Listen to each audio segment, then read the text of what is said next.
ఇప్పుడు ఇదే యూట్యూబ్లోకి వెళ్ళి చూస్తే ఒక 25% ఆఫ్ ది స్టూడెంట్స్ పేరెంట్స్ నచ్చను నేను. ఇప్పుడు ఎందుకంటే జనరల్గా స్టూడెంట్స్ పేరెంట్స్ ఇగోని హట్ చేస్తాను నేను.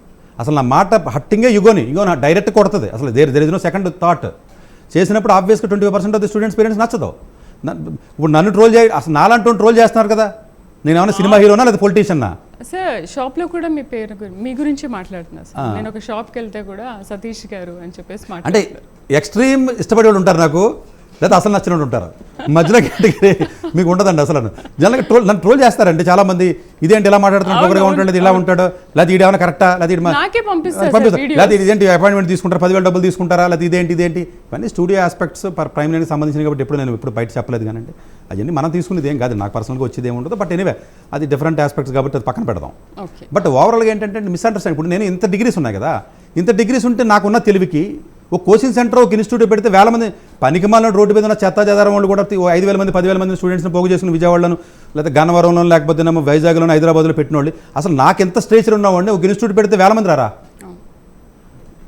నేను ఏదైనా మాట్లాడగల కెపాసిటీ ఉన్నాను కదండి. నేను 10,000 మందిని పెట్టినా హోల్డ్ చేయగల కెపాసిటీ దమ్మున్నవాడు నేను. మీరు 10,000 మందిని ఉండి ఆడిటోరియంలో నేను హోల్డ్ చేస్తాను. నేను మాట్లాడటం వచ్చినాడు. ఇది కొత్త ఏం కాదు కదా, ఎన్నో 100,000 సెమినార్లు చెప్పినవాళ్ళు. బట్ నేను ఎప్పుడు ఆ పని చేయలేదు. ఇప్పుడు కూడా నేను ఇన్స్టిట్యూట్ పెట్టమన్న దాని మీద నాకు ఎగ్నెస్ట్ అండి.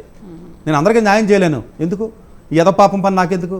నేను మొన్న మా ఇంట్లో వాళ్ళు అంటున్నారు, ఇవన్నీ ఎందుకు, ఏ పొలం అయితే ఇంకో పని చేసుకుని బతకొచ్చారా బాబు అని చెప్తున్నారు. రైల్వే కూడా నేను వాలంటీర్ రిటైర్మెంట్ కూడా అప్లై చేశానండి. ఆల్మోస్ట్ అది యాక్సెప్ట్ అయిపోయింది.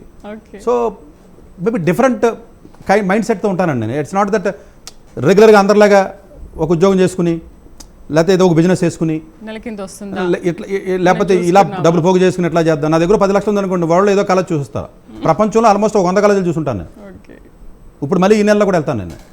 అంటే ఇప్పుడు నేను మాట్లాడే ప్రతి కాలేజీలో ఆల్మోస్ట్ మీకు 70% కాలేజీలు నేను చూసి వచ్చుంటా.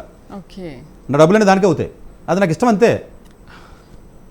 దానికేమి స్పెషల్గా ఇది ఉంటుందండి నాకు. ఇప్పుడు ఇండియాలో ఉన్న ప్రతి కాలేజీ గురించి నేను మాట్లాడతాను కదా. నేను పర్సనల్గా వెళ్ళిన కాలేజీలు అండి. ఇప్పుడు నేను సిఎంఐ అని చెప్పాను, లేదా ఐఐఎస్సి బెంగళూరు అని చెప్పాను, లేదా ఇంకోటి ఏదో చెప్పాను, ఐఐటి చెప్పాను, లేకపోతే ఎయిమ్స్ ఢిల్లీ అని చెప్పాను కదా. ఉత్తుత్తిన కబుర్లు చెప్పడం కాదండి, అవన్నీ నేను వింటానండి నేను.